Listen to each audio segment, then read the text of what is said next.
Hola, ¿cómo se encuentran? Empezamos nuevamente con placencia cerebral por tomografía y los índices de J. Douglas Miller. ¿Qué vamos a ver en esta ocasión? Tenemos que describir algo acerca de las tomografías. Vamos a correlacionar las tomografías, los espacios de las tomografías, los espacios que nos dan las cisternas, con el monitoreo multimodal y con algunos casos clínicos vamos a ver la relación que existe en el grado de afección tomográfica al clasificarlos por su severidad, a la vez que se establecerá una medida de complacencia cerebral de los pacientes de una base de datos con monitoreo multimodal y su pronóstico y algunos consejos. J.D. Miller, Douglas J. Miller, fue una persona inglés, murió en 1997. Él desarrolló una de las unidades más interesantes de monitoreo de la presión intracraneana del monitoreo multimodal en Inglaterra. Él clasificó la severidad de las lesiones por el nivel de la presión intracraneana y las clasificó en ocupativas y en lesiones difusas. Y decía que el tratamiento de la hipertensión endocraneana era más exitoso si se dirigía a las causas subyacentes y para ello daba los agentes hipnóticos y sedantes para causas vasculares y osmóticos para el edema. La severidad de la presión intracraneana desde 0 hasta más de 60 milímetros de mercurio. Como pueden ver ustedes en su escala del lado derecho, las lesiones difusas, 69 casos contra 26 del lado contrario, y la mortalidad era evidente que a menor presión intracraneana, la mortalidad era menor. ¿Cómo llegó Miller a estos resultados? Vamos a buscar qué tanto trabajó. El incremento en el volumen sanguíneo cerebral, dijo, puede ser tratado por la hiperventilación y las drogas hipnóticas. Y el incremento en el contenido de agua puede ser tratado por la osmoterapia. El incremento en la resistencia al drenaje de líquido cefalorraquídeo puede ser tratado por el drenaje de líquido cefalorraquídeo como una de las últimas causas, la menos común. En un pequeño grupo de pacientes a los que sometió con manitol o con medicamentos hipnóticos, vio el antes y el después de la presión al aplicar los fármacos. Y algunos respondieron al manitol y otros respondían a los hipnóticos en forma mejor, y ambos en forma efectiva, tanto uno como otro. Esta clasificación de la severidad de la presión basada en el manejo superior al hipnótico, a la fecha se sigue utilizando. Algunos son no efectivos para el manitol, otros son efectivos para ambos. ¿En qué se apoyó? Se apoyó en el monitoreo multimodal, en las tomografías, en la geografía cerebral y empleó el índice curva-volumen-presión. Su liderazgo siempre fue un factor importante. Utilizó sistemas computarizados para la recolección de datos. Fue una de las primeras unidades que obtuvo el sistema computarizado para la recolección de datos. Como ven aquí, en esta gráfica, tenemos la presión intracraneana elevada y aquellos los clasificó entre los traumas en severo y en moderado. Pacientes monitorizados, y ven ustedes que aquí la presión intracraneana está elevada, pero fundamentalmente la hipoxemia y la hipotensión como factor importante hizo la clasificación en cuanto a la severidad. Además, los pacientes fueron clasificados de acuerdo a la severidad del grado de su graduación por la duración en 10 minutos. 10 minutos bastaban y sepan ustedes que la hipertermia también estaba siempre presente. Es decir, los factores más importantes son la hipotensión, la hipertermia y la hipoxemia como factores principales para la descripción de los insultos. Duración de 10 minutos. Solo 10 minutos son suficientes para clasificarlos como grado 1, grado 2 y grado 3. En otra de nuestras charlas siguientes vamos a ver la clasificación de los pacientes en el grado 2 y en el grado 3. Por ahora, el enfoque simplemente es hacerles ver el enfoque de acumulación de datos que solo por 10 minutos fue suficiente para clasificarlos como grado 1. Además, empleó en sus pacientes el índice de la volumen-presión. 61 pacientes con monitoreo de la presión intracraneana, adicionaba 1 mililitro intraventricular de solución salina y esperaba el cambio en la presión intracraneana mayor a 2 milímetros de mercurio. Como ven aquí ustedes, sería una curva sostenible, poco sostenible, poco dañina, más dañina y menos dañina. La gráfica está mostrando tres diferentes curvas teóricas que relacionan el volumen de una lesión expansiva de la presión intracraneana. Ahora, si nosotros vemos las tomografías, esta sería una tomografía con todos los espacios visibles por donde circula el líquido cefalorraquídeo, un cerebro atrófico o un cerebro hidrocefálico y un cerebro con edema, hiperemia y todas las cisternas están ocluidas. Entonces, nuestra fórmula interpretativa que vimos anteriormente, que es una fórmula heurística, le vamos a llamar esta palabra porque es una combinación de valores que difícilmente comprobables. Entonces, la persona que utilizó por primera vez la palabra heurística fue Albert Einstein, en donde decía aquello que no puedo caberme en la lógica, tengo que suponer que existe, pero que no lo puedo medir, pero ahí lo puedo estimar. Entonces, esta palabra nos permite saber que hay un componente venoso, líquido cefalorraquídeo, y un componente arterial, y que cada uno tiene una estimación aproximada. Si llevamos estos conceptos a la tomografía y los sumamos a la tomografía, podremos tener una mayor predictibilidad de nuestra información. La tomografía solo estimamos una imagen estática del espacio presente. Medimos una aproximación estática de la evolución arterial, venosa o del espacio donde circula el líquido cefalorraquídeo. Y solo nos informa del desplazamiento de desplazamientos y mediciones. Solo medimos estructura no funcional. Solo asumimos hipodensidades o hiperdensidades. A pesar de esto, hay correlación pronóstica. Es útil la tomografía como tal. ¿Qué cortes debemos buscar? Debemos buscar los espacios. Nos vamos a buscar los espacios. Vamos a ver aquí cuánto mide el diámetro de la arteria cerebral media. 2.1 a 2.8 milímetros. ¿Y cuánto mide la cisterna donde se encuentra? Sería 3.4 a 3.7 milímetros. Entonces, dentro de ese espacio se encuentra la arteria cerebral media. ¿Y cuánto mediría el grosor de las arterias, el pericircular de la arteria perimesencefálica? 2.5 milímetros, entonces un poquito más sería el del espacio de la cisterna amiens. Aquí clasificándolo sería la cisterna interpeduncular, la cisterna crural, la cisterna ambiens y la cisterna cuadrigeminal. Lo estamos viendo cómo se forma aquí la B letra B. ¿Cuánto mediría el grosor de esa cisterna? Recuerden que por ahí circulan arterias importantes y venas importantes. La mejor correlación que hemos logrado atender y ver sería la correlación con la presión tisular de oxígeno. Un valor de presión tisular de oxígeno menor a 30 minutos, menor a 20 milímetros de mercurio, está estimando que se están comprimiendo las arterias y venas que circundan por este lugar. Tenemos aquí la vena basal de Rosenthal, la vena de Galeno, y por esta porción del seno recto ya no estaría cercano a la cisterna, pero también tenemos que este pool venoso tiene un 75% por volumen latido y se puede comprimir por de ahí a los senos durales y luego a las venas puentes y luego a los senos lacunares. Se va acumulando la congestión. Sería la arteria cerebral posterior, que estamos viendo aquí, ¿sí? Con sus tres ramas, las que se están comprimiendo.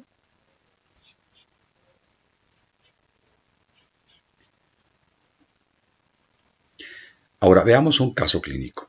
Nuestro paciente que tenemos aquí se llama Hussein. Observen las fracturas que presenta nuestro paciente.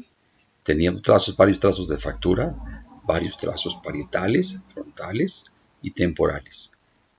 ¿Qué nos estaría diciendo este paciente que tiene? Pues lo más lógico es que sería un hematoma epidural. Si codificamos esta tomografía con la hoja de recolección de datos que les mostré, recordemos que ingresó en tal fecha y que la segunda tomografía se toma a las 24 horas y que si hay asimetría ventricular o no, si hay asimetría ventricular, a las 24 horas ya se corrigió la asimetría, las cisternas perimesencefálicas está borrada, la del lado izquierdo, sí, la sangre intraventricular no tiene sangre, está desviada la línea media, sí, a las 24 horas ya se corrigió, el tamaño de la desviación es de 6 milímetros de la línea media, la hemorragia sarcoidea no hay hemorragia y una lesión ocupativa, epidural, temporo-fronto-parietal. La descripción va a ser de qué lado se encuentra. Esta hoja simple es una hoja de recolección de datos, no hay ninguna escala, pero si sumamos los puntos que estamos viendo aquí, podremos decir si 2 de este lugar y podremos dar 0 de sangre intraventricular, ir sumando puntos. No tendría caso sumarlos, es simplemente una hoja de recolección de datos que les puede ser útil para ustedes. Ahora, veamos a nuestro paciente. Este paciente es un masculino de 42 años de edad. Fue encontrado sedado y golpeado afuera de su casa. Tenía una escala espontánea 3, motor 6, verbal 4. Las pupilas estaban más grandes la del lado derecho que la del lado izquierdo. Se encontró en la tomografía también un hematoma subcutáneo temporal derecho, un hematoma epidural temporal y frontoparietal derecho. 1 hora después del ingreso a la unidad ya había su respuesta verbal disminuido. Su manejo a base fue de manitol, ventilación mecánica, sedación e hiperventilación. Entonces, tenemos que pensar en qué vamos a usar con este paciente. Veámoslo aquí, se aprecia mejor de esta manera en la gráfica. Entonces, tenemos un paciente que no se le coloca el catéter inicialmente en la unidad, sino se coloca en quirófano, y al recolocar el catéter en quirófano por las zonas donde se colocó, empieza a dar mal funcionamiento. ¿Cómo detectamos ese mal funcionamiento? Porque no había incremento en la presión tisular de oxígeno. Entonces, el primer catéter que se colocó en quirófano se colocó mal, el segundo catéter también se colocó mal, hasta un tercer catéter que se colocó después en terapia intensiva. Observen ustedes lo interesante del caso. Tenemos aquí dos valores, la presión intracraniana y la saturación venosa yugular. La presión tisular de oxígeno la marcamos pero no aparece. Entonces, tenemos del lado derecho un valor que corresponde aquí a la presión intracraniana en el paciente y aquí aumenta, se pasa a tomografía y el descontrol viene en este momento. Al regresar de la tomografía, el paciente tiene un control, una elevación importante de la presión intracraniana. La saturación venosa yugular por momentos tiene aquí 1, 2 picos, 3 picos y el descenso lento y progresivo para poder hasta tener un valor superior a los 70 milímetros en el rango que estuvo. Entonces, ¿qué valores son inferiores? Tenemos varios valores en los cuales nos indican que el metabolismo del paciente no era el adecuado. Sigamos ahora con otra variable. Vamos a intercalar la frecuencia cardíaca, la presión intracraniana y la temperatura. Aquí la temperatura siempre estable, ningún problema en cuanto a la temperatura. La frecuencia cardíaca es evidente, algunas variaciones, no tan ostensibles, pero sí tenemos la presión intracraniana. Busquemos en nuestra correlación cuándo incrementa la presión intracraniana en el paciente. Por aquí tenemos un pico con aumento en la frecuencia cardíaca. Sospechen ustedes que su paciente presenta taquicardia, en ese momento nuestro paciente puede tener incremento en la presión intracraniana. Un nuevo ascenso, aumento en la presión intracraniana. Entonces, la excitación psicomotriz, ¿qué daríamos para este paciente? Tal vez un poco de sedación. Un nuevo pico, sí, y acá, afortunadamente, vean, no es siempre la relación aumento en la presión intracraniana lo que está sosteniendo al paciente. La frecuencia cardíaca se encontraba elevado en el paciente, ya había sido operado y aquí fue evidente que tuvimos un problema después durante el traslado. Entonces taquicárdico, se mostró taquicárdico en algunos momentos arriba de 100, pero entre 80 y 100 de frecuencia cardíaca. Entonces tenemos una aceptable presión intracraniana en el transcurso del tiempo. Posteriormente, ahora nos vamos a ver qué ocurría en el CO2 expirado del paciente. El CO2, como recuerden, es una medida que nos indica la relación con la posible vasoconstricción o vasodilatación. Cada uno de los descensos que estamos mostrando en la gráfica es un momento en el que se aspiran secreciones. Y tenemos aquí, por tanto, un CO2 expirado que reciente a 25, 30, aceptable. Entonces se mantuvo con una hiperventilación moderada aceptable en el paciente. Aquí observen ustedes cómo al regresar de la tomografía tiene un incremento al que podríamos haber atribuido parte de la elevación de la presión intracraniana de 30 a 36, que estamos viendo aquí, milímetros de mercurio. Entonces, el periodo de desconexión del ventilador se asoció durante el paciente a cierta elevación del CO2 expirado. Vamos ahora de la siguiente. Tenemos en el eje del lado derecho la presión intracraniana y en el izquierdo la frecuencia cardíaca. Entonces, localicen los picos de presión intracraneana de más de 20 milímetros y midan su duración. Ya lo habíamos visto anteriormente, como está, pero recapitulando, observen el pico de incremento, el siguiente pico de incremento. Y la temperatura rectal sin ninguna modificación. Ahora identifiquen los puntos en los cuales la saturación venosa yugular disminuyó por abajo de 55. Los estamos viendo aquí en la gráfica, tómenlo en cuenta, revísenlo. Este es el periodo más estable en el paciente. Busquen los puntos en los que la tensión arterial media tuvo la misma tendencia que la presión intracraneana. Tenemos aquí un pico, tenemos un pico más aquí. Ok. ¿Qué podemos decir? Que en este paciente el nivel de 20 milímetros de mercurio no debe ser tomado como el mejor umbral. ¿Por qué? Porque tiene una lesión en la fosa temporal. Si tomamos ese pico de 20 milímetros de mercurio como tal, este umbral podría no ser el más individualizado, pero aquí ya se había quitado la zona de compresión. Las manifestaciones clínicas de un rápido y grave deterioro indicaron cirugía temprana. Fue lo que salvó al paciente. En pocas horas el monitoreo obligó a una rápida cirugía y a la mejoría del paciente.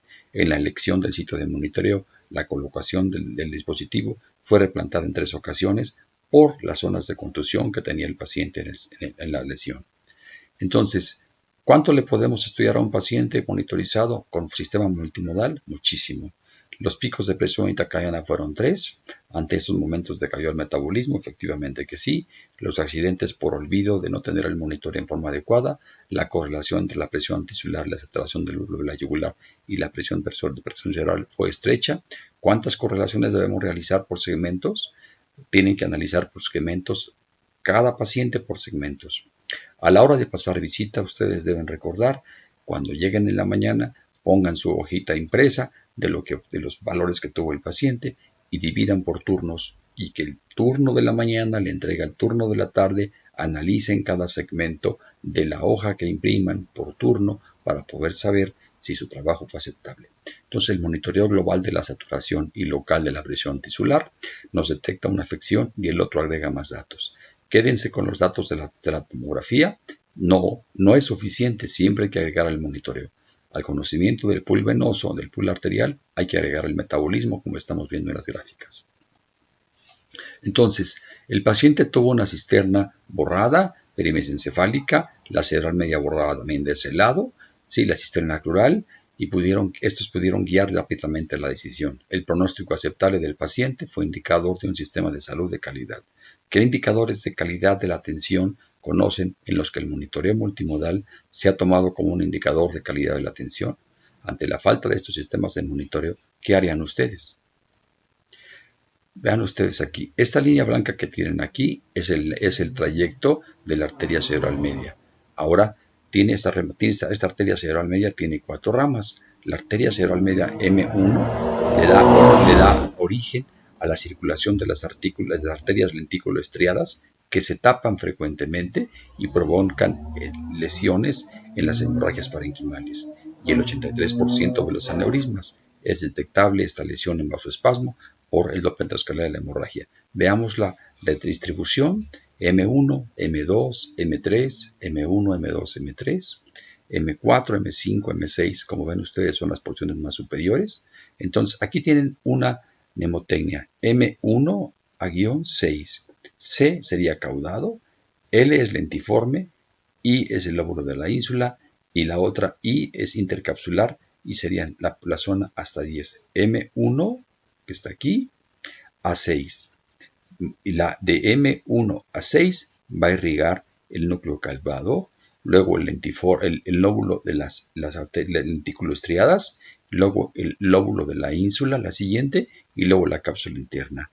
Esta es la mnemotecnia que yo les recomiendo para que ustedes estudien la irrigación de la arteria cerebral media. Entonces, recapitulando con nuestra gráfica anterior, tenemos aquí las cisternas abiertas, aquí las cisternas borradas, como lo ven ustedes. Entonces, nos está diciendo qué arterias se taparon, y aquí la cerebral media está presente. Entonces, recuerden nuestra siguiente diapositiva, la charla que vimos en la sesión anterior sobre nuestro gobernante Fujimori. Entonces estamos haciendo una estimación cualitativa de la complacencia cerebral por la tomografía. Vean aquí las cisternas nuevamente, ya en una representación, digamos, de bidimensional. Si adicionamos 1 mililitro a estos espacios, se van a borrar cualquiera de los espacios y esa interpretación la podemos tomar en la hoja que vimos. A los ventrículos del adulto, recuerden esto, les caben 20 mililitros de líquido cefalorraquídeo. ¿Por qué les comento esto? Por lo siguiente que veremos más tarde. Ahora nos vamos a dirigir a una de las escalas que estamos viendo anteriormente, que es la escala de Andrés-Marshall, y vamos a ver cuánto sería el pronóstico que tiene el paciente.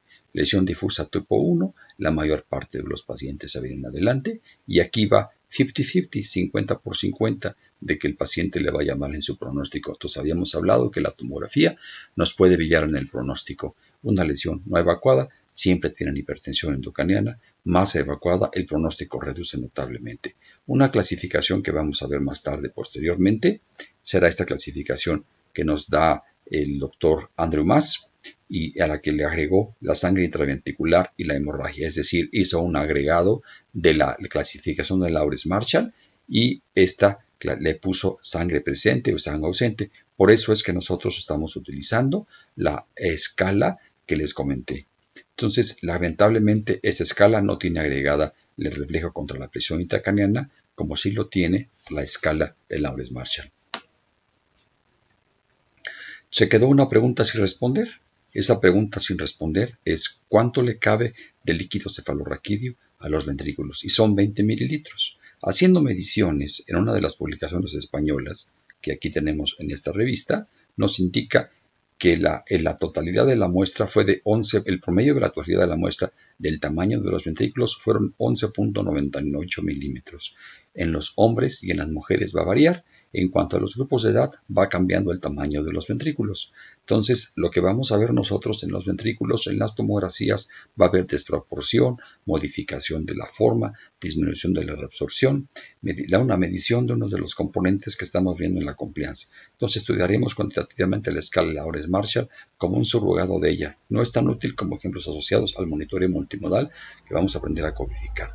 Entonces, en el componente de líquido cefalorraquídeo, tenemos dos importantes informaciones: cuánto se produce, cuánto se reabsorbe. El equilibrio entre las dos relaciones es la distorsión del eje cranioespinal y sus cavidades, lo habíamos comentado anteriormente, lo estamos viendo aquí en la gráfica, y cuánto se pierde la capacidad buffer-espacial que estamos viendo. Nos están informando importantemente. Cuando la distorsión ocurre, las posibilidades de recuperación disminuyen y el pronóstico se ensombrece. Por lo tanto, se requiere de monitoreo temprano. Si aceptamos al monitoreo solo como un número, como un índice, es decir, ya llegó al 20 de la presión intracraniana o el 22, como dicen las guías del Brain Trauma Foundation, no se conseguirá mejorar la condición de ingreso del paciente y el egreso del paciente. Los números que arroja el monitoreo solamente podríamos decir reconocen umbrales estadísticos con lo que se pretende mejorar el pronóstico. Existe un umbral estadístico y ese umbral estadístico solo le da certeza al médico, pero no le da certeza a la heterogeneidad del paciente. El paciente neurocrítico tiene una heterogeneidad importante. Los umbrales del monitoreo deben coincidir con la evolución clínica y única de cada paciente. No hay un mejor monitor, sépanlo ustedes. El mejor monitor es una enfermera entrenada que interpreta la severidad de la lesión y evite la menor perfusión. Los principios que rigen cualquier monitor son la seguridad, la confiabilidad, la comodidad, inocuidad, continuidad y costo. Son el pars toto del monitoreo. Estas siglas del monitoreo, estos datos del monitoreo, estas características del monitoreo son empleadas incluso para el Swan-Ganz. Quien describió estas siglas del monitoreo fue Nils Lundberg, que se encuentra en una de las lecturas horizontales de la parte final de su crucigrama. Nils Lundberg, vamos a ver más información más tarde. El monitoreo neurocrítico debiera ser acorde a los recursos de Latinoamérica. Para ello tenemos que echar manos de nuestros registros fotográficos con los teléfonos celulares. Podemos demostrar tendencias, podemos demostrar picos de gravedad. Estos deberán documentarse en la medida de la gravedad por evento cada 4 horas o en el periodo que sea necesario. Con el teléfono celular aprenderemos a hacer correlaciones para estimar lo que es el PRX, correlaciones respiratorias y neurológicas. Vamos a documentar los signos clínicos y vamos a documentar administrativamente nuestra información. Es necesario ligar al ingeniero biomédico y a la informática. Es importante que tomemos esto en cuenta. Recuerden, los registros de la oxigenación, presión tisular de oxigenación, saturación del núcleo de la yugular, deberán al menos tener registros continuos. Los registros horarios de cada 6 horas o al final de la hora no son útiles. Si ustedes comentan que calculan la saturación yugular periódicamente cada 6 horas o como se puede, pues habrá que variar la forma en la que nosotros podamos tomar nuestros registros continuos. Hay ventajas y desventajas propias inherentes para cada técnica. La técnica es su capacidad perceptiva, por lo tanto no existe un monitor ideal. Cuando se rebasa el umbral de isquemia del flujo sanguíneo cerebral de 18 milímetros por 100 gramos por minuto, se puede llegar a tener un pésimo pronóstico. Y dado que esta técnica de monitoreo no es asequible para la mayoría de los hospitales de México y de América Latina, es necesario usar otras técnicas que lo sustituyan, como la electroencefalografía. La correlación entre electroencefalografía y flujo sanguíneo cerebral es aceptable. Posteriormente vamos a ver en los talleres cómo el electroencefalograma nos está informando en forma aceptable y cómo se aplanan las ondas de electroencefalografía cuando se incrementa la presión intracraniana. El principio de heterogeneidad es importante para poder estudiar las lesiones cerebrales anatomopatológicas y que nos impiden interpretar con seguridad toda la información para cualquier monitor. No importa el tipo de lesión que tengamos, puede ser hemorragia subaracnoidea, puede ser un síndrome vascular oclusivo o puede ser isquemia cerebral. Hay zonas que tienen mejor metabolismo que otras. Una de las pruebas que utilizamos nosotros en cuidados neurocríticos son las pruebas de reto, que pueden interpretar la severidad de las lesiones. La autorregulación vascular, la reactividad al CO2 y al oxígeno también son pruebas que más tarde emplearemos. Sin embargo, el grado de evidencia del monitoreo neurológico multimodal en general es pobre, porque no se cuenta con muestras suficientes de estudio. Hay muy pocos estudios en los cuales se tenga ya una línea o una ruta a seguir para el monitoreo neurológico multimodal. Debemos además contemplar los costos. La correlación entre el monitoreo invasivo y el no invasivo aún se encuentra en la mayoría de los casos en fase de validación. La tendencia actual en el monitoreo va dirigida hacia el monitoreo no invasivo. Esto implica que próximamente abandonaremos los sistemas invasivos. Veamos posteriormente qué podemos hacer con sistemas como el NIRS o como el VIS, que son monitoreos no invasivos. La representación gráfica, recuerden, primero es el eje del tiempo, luego el eje de las Ys, y recuerden no utilizar más de 3 parámetros. Esta gráfica ya se les había comentado. Aquí va el eje de las Ys, el eje del tiempo, los umbrales tecnológicos que marcamos por el monitoreo, que es el umbral de prevención, el umbral de peligro y el ITL que nos está dando la información en cuántos fármacos estamos empleando. ¿Cómo emplear esta misma gráfica para el manejo oncológico en terapia intensiva? El neurocirujano nos pide que pasemos al paciente a terapia intensiva cuando tiene un tumor por 3 razones. Porque se provoca isquemia, porque se provoca cráneo hipertensivo y porque hay crisis convulsivas. Estas crisis convulsivas les vamos a tomar el tiempo con una duración mayor a 5 minutos. Y al problema isquémico por la liberación de factores incitadores a la inflamación y por el nivel del cráneo hipertensivo en cuanto al glioblastoma multiforme o el meningioma que tenemos. Ya veremos más tarde esta información. ¿Y qué pasó posteriormente con nuestro paciente Hussein al tercer día de monitoreo y su último día de monitoreo? Aquí tenemos estabilidad en la presión intracraniana, tenemos la presión tisular y la saturación del núcleo de la yugular en forma aceptable. Entonces, sigamos esta gráfica. Al final lo que tenemos enfrente de nosotros es un cuadrado. En ese cuadrado estamos viendo el retiro del monitoreo. Veamos qué pruebas se hacen para el retiro del monitoreo.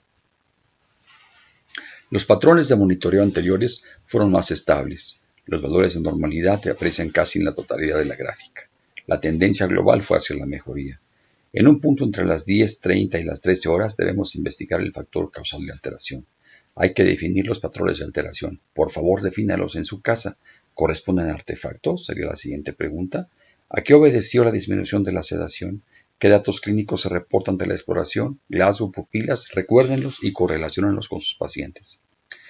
¿Qué podemos concluir tratar de nuestro nuevo día? ¿Que hubo desgaste en la presión arterial? Veamos cómo está, cómo fue la gráfica, enseguida lo vemos aquí.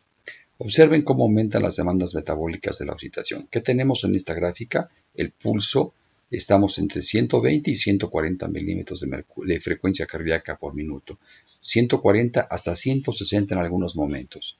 Esta elevación en la frecuencia cardíaca tan importante, como le estamos viendo, y la vamos a correlacionar con la saturación venosa yugular. Aparentemente no hay ningún problema en el paciente. Sin embargo, cuando ya nos encontramos en la recta final de la evolución del paciente, hay un periodo de disminución de la oxigenación, saturación venosa yugular, hasta 60 milímetros de mercurio, 60%, y sin cambios importantes en la frecuencia cardíaca. ¿Qué harían ustedes para este paciente? Evitar este desgaste en las demandas metabólicas, en la excitación. Es importante que cuando vayan a recetar a un paciente tengan en cuenta y observen su frecuencia cardíaca y correlacionen esta frecuencia con el valor de la presión de perfusión cerebral y con el valor de la saturación venosa yugular o la oxigenación tisular. Es tolerable una frecuencia cardíaca entre 130 y 85 que tenemos aquí. Observen el parámetro de la saturación venosa yugular, cómo disminuye en algunos puntos en los cuales se aumenta la frecuencia cardíaca. La frecuencia respiratoria ya se encontraba, regreso un poquito a la gráfica anterior. Observen ustedes, aquí tenemos un patrón de CO2. ¿Hasta cuánto redujo el CO2? El CO2 expirado está disminuyendo notablemente. Observen en su gráfica, analicen esta gráfica por favor. Entonces, la correlación entre la presión arterial sistólica y la frecuencia cardíaca es muy estrecha. Desde las 13:52 pueden ustedes observar el momento de calibración del monitor camino. Después de insertar un monitor, hay que calibrarlo a 0, dado que el monitor camino es un monitor que nos permite identificar el 0. El 0 es la presión con la que yo saco el monitor y lo expongo al aire. Cuando expongo al aire el monitor y lo presento en el aire, me tiene que dar 0. Entonces, al retirar el catéter de la cabeza del paciente, me está dando 0 aquí en este momento. Entonces, después voy a sumergir el catéter en una pipeta de agua en la que tenga 15 y 30 centímetros de agua, y esa pipeta la voy a convertir a milímetros de mercurio y me tiene que dar la información. Más tarde haremos una calibración de cómo sumergimos nosotros ese catéter en diferentes valores de presión, en diferentes frecuencias. Entonces, al desglosar la fórmula de la complacencia, tenemos aquí varios valores: el venoso, el líquido cefalorraquídeo y el arterial. Nos vamos a dirigir específicamente al arterial en este momento. El monitoreo arterial es el que más se ha utilizado.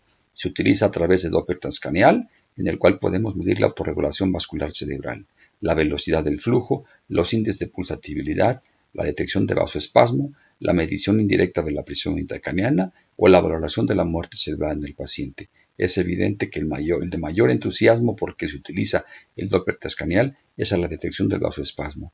Otra de las técnicas en las cuales utilizamos la relación arteria-venosa es el NIRS, espectroscopía cercana al infrarrojo. Esta técnica es no invasiva, también con ella podemos hacer pruebas de autorregulación, ya las haremos posteriormente. Se utiliza preferentemente en cirugía cardiovascular. Se puede hacer mediciones de reactividad al CO2 o reactividad al oxígeno. Otra de las técnicas para medir en forma no invasiva las arterias, la ultrasonografía vascular o la resonancia magnética. En forma invasiva podemos sacar el índice del PRX, el RAP o la medición de la reactividad al CO2, reactividad al oxígeno o pruebas de reto con vasopresores para hacer pruebas de vasoregulación dinámicas, o se puede analizar la onda de pulso de la presión intracraneana. Entonces, este componente del arterial es el más difícil, pero aún viene otro monitoreo más importante que es el metabolismo y para el cual no tenemos marcadores bioquímicos específicos, la tensión de los músculos o la función endotelial o la irritación. Entonces, nosotros tenemos aquí 3 manejos diferentes. Un manejo en el que utilizamos el que recomiendan las guías con el umbral de la Vein Trauma Foundation con el umbral de 22 milímetros de mercurio. Un monitoreo multimodal individualizado que sería el malo, y un monitoreo, el malo que sería el bueno y el malo, sin monitoreo y utilizando la experiencia y el tratamiento que tenemos. Acuérdense de esa canción, el bueno, el malo y el feo.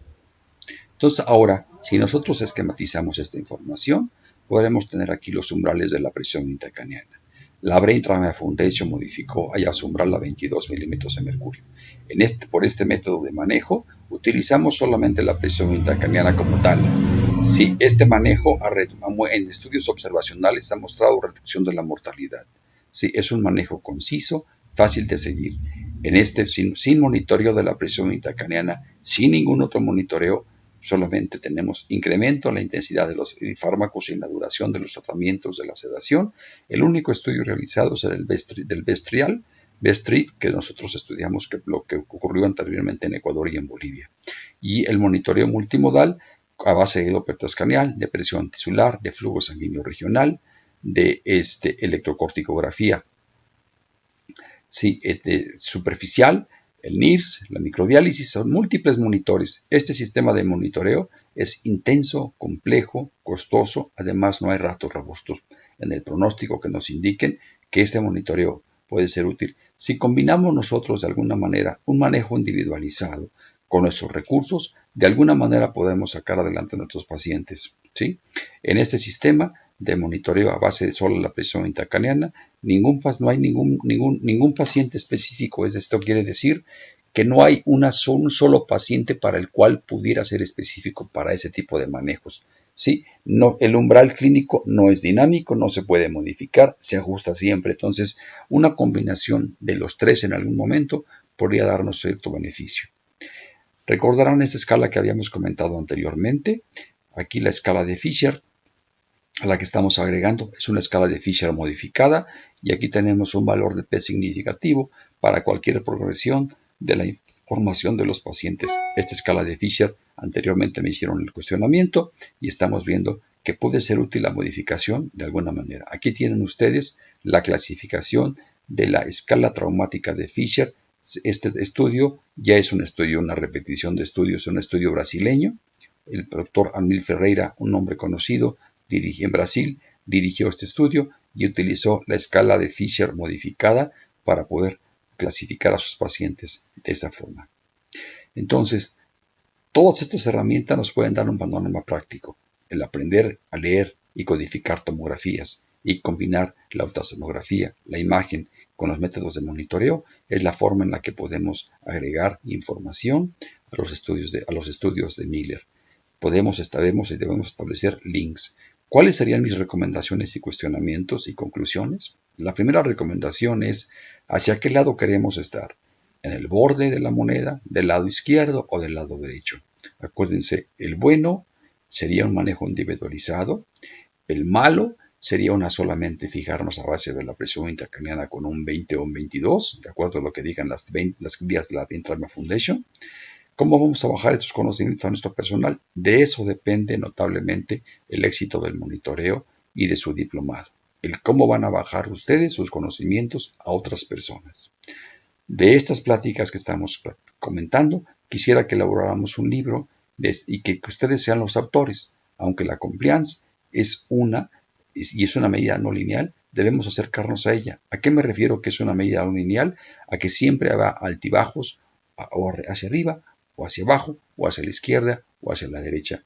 Es una medida que podemos estimar, pero no podemos medir plenamente. Para darles información de los costos, por ejemplo, este monitor de Integra cuesta $2,271. Es el IQOS de oxigenación, se puede conseguir en Estados Unidos. Aquí tenemos un monitor Camino en $66.49. Es la versión vieja inicial del monitor B420. Estas versiones tienen aproximadamente ya algunos años. Un monitor Camino ahorita alrededor de los nuevos anda valiendo cerca de unos, me imagino, no sé si en Ecuador estará valiendo cerca de unos pesos mexicanos, serían 200,000 pesos mexicanos, de 250,000, unos 150,000 dólares, algo así. No tengo una certeza plena. Entonces, pero aquí podemos utilizar esos monitores. Ahora, ¿qué ventajas hay de tener esos monitores? Simple y sencillamente debemos comprobar la confiabilidad para ver si eso nos pueden ser útiles. Debemos estimar el costo, medir pruebas, hacer mediciones y adelante. De alguna forma, eso es lo que cuesta un monitor en Estados Unidos, de los monitores antiguos con los cuales podemos utilizar e incluso imprimir información. Muchísimas gracias. está hablando de la modificación que tenemos en el líquido cefalorraquídeo. Entonces, la distorsión de las estructuras es importante que la tomen en cuenta ustedes y que sepan lo que está ocurriendo.